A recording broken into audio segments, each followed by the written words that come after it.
आदाब नाज़रीन, ज़ेड में आपका खैर मकदम है। टाउन हॉल पुंछ का तामीराती काम शुरू हुआ। आवाम ने म्युनिसिपल काउंसिल और इम्तियाज अहमद सलारिया का शुक्रिया अदा किया। आगे देखिए जहांगीर अहमद की ये रिपोर्ट।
आज हम इस टाउन हॉल पुंछ में, ये टाउन हॉल पुंछ जो है ये बहुत पुरानी हेरिटेज है पुंछ की, और पुंछ की शान है।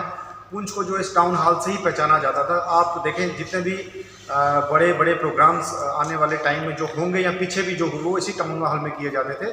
तो ये बहुत पुरानी हेरिटेज को देखते हुए मैं म्यूनसिपलिटी जो हमारा यहाँ डिपार्टमेंट है उसका शुक्रिया अदा करता हूँ, चीफ जो हमारे यहाँ पे जिन्होंने इस टाउन हॉल के लिए जो वो पैसा दिया। और खसूसन जो है इसमें मेहनत में अगर समझो सोनू सलारिया जी हैं जो इस वार्ड के काउंसलर हैं, उनकी बड़ी मेहनत रही है इसको रिकंस्ट्रक्ट करने में, रेनोवेट करने में इस टाउन हॉल को। आपको पता होगा इस टाउन हॉल की बहुत खस्ता हालत थी। पिछले 2-4 साल पहले जो है कोविड-19 में जो है लोग कूड़ा जो है टाउन हॉल के अंदर डालते थे, लेकिन आज मैं आगे बहुत हैरान हुआ हूँ। और हमारे तारक भाई जो है जो इसके कॉन्ट्रैक्टर हैं मैं उनको भी मुबारकबाद देता हूँ।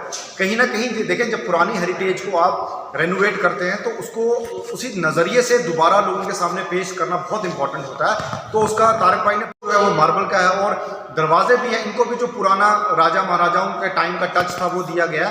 तो मुझे लगता है ये जो नए नज़रिए से जो इस टाउन हॉल को दोबारा एक एज ए गिफ्ट के तौर पे म्यूनसिपलिटी ने दोबारा हमें हैंडओवर आने वाले टाइम में ये लोगों को करेंगे, तो ये बहुत मुबारकबादी है लोगों के लिए भी, खास करके सोनू सलारिया साहब के लिए जो इसके यहाँ के काउंसलर हैं, और तारक भाई जो कॉन्ट्रैक्टर हैं मैं इनको मुबारकबाद देता हूँ। बहुत मेहनत की है इसको दोबारा जो है रेनोवेट करने में town hall Poonch. Thank you sir.